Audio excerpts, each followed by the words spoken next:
Hi everybody, and welcome to a special edition of StarCraft 2 Casting. I'm your host, HNN, and I'll be casting a series of tutorials for Terran players. If you want to get better at your race, or if you want to, get into that Diamond League, then just look me up and I'll have some tutorials for you. But let's introduce our players for you today. At the bottom left-hand corner, we have Zergasm.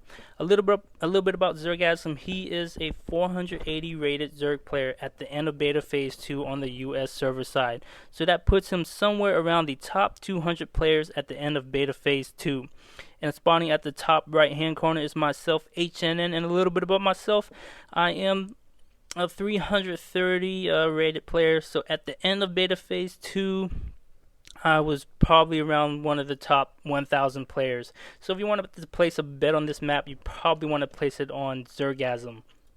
So anyway, this is back to our basic strategy. We'll call it the MegaMarine rush. And the reason we are rushing on this map is because we have rocks right here and a ramp right here. So that leaves two entrances into our base.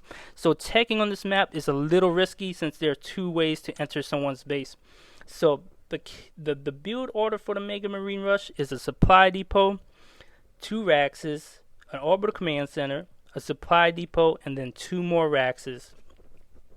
And then one of the key things to remember is also don't build a tech lab and don't build a reactor, because they will slow your production time of Marines down. Especially if you want to build a tech lab, I guess that's fine, but don't build a reactor. And the reason for that is a reactor has a 50-second build time, and a new barracks has a 60-second build time. So that's almost 3 Marines you could be building if you make a reactor, which will slow your Marine production count down. So let's go see what our Zerg player is up to. Looks like he's doing a typical Zerg build. 14 drone count into a hatchery, fast expanding, and then a spawning pool. So nothing too unusual going on here. But it looks like he decided to grab our gas.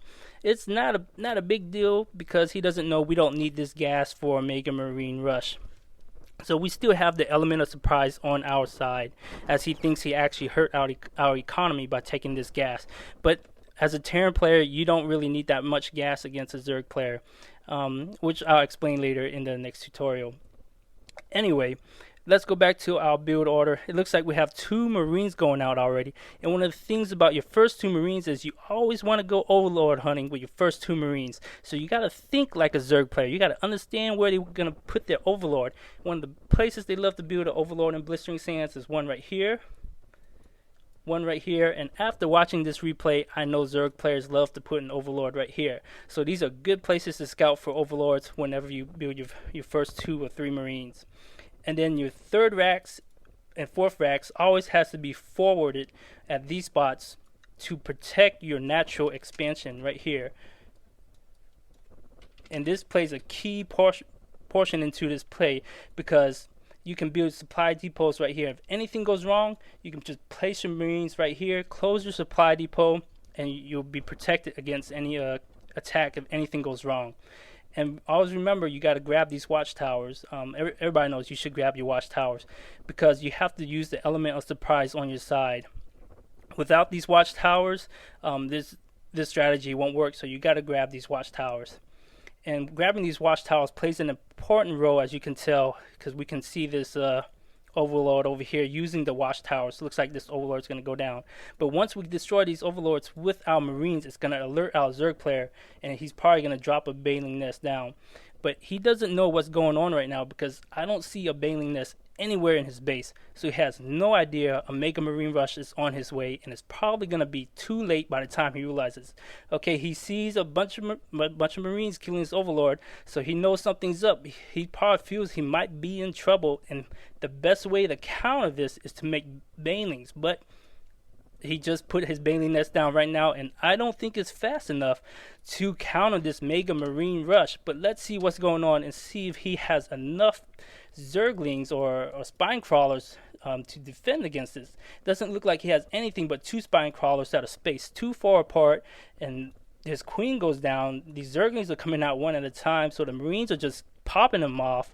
It just doesn't look like he has anything to do to defend against the MegaMarine rush, which is key because we had the element of surprise on our side. Let's go back and see our base now. check out the build order of how you want to forward your Raxes onto your natural expansion with these 2 supply depots. So if anything went wrong, like he got his mailing nest up too fast, you can just fortify all your troops and your natural expansion would be saved. It doesn't look, he looks like he got his mailing coming out, but it doesn't look like it was fast enough. So I don't think there's anything he can do at this point, and it looks like he's just gotta give up right now. I mean, he might be able to make some more banelings up here, but let's see what's gonna go on. Wow, these are just too many Marines. I just don't. Oh, there goes the GG. It looks like it's over. In my next tutorial, I'm gonna show you what happens whenever a Zerg player gets his mailing list up too fast. So if you want to see that tutorial, just subscribe, and I guess I'll see you guys tomorrow. This is HNN signing out.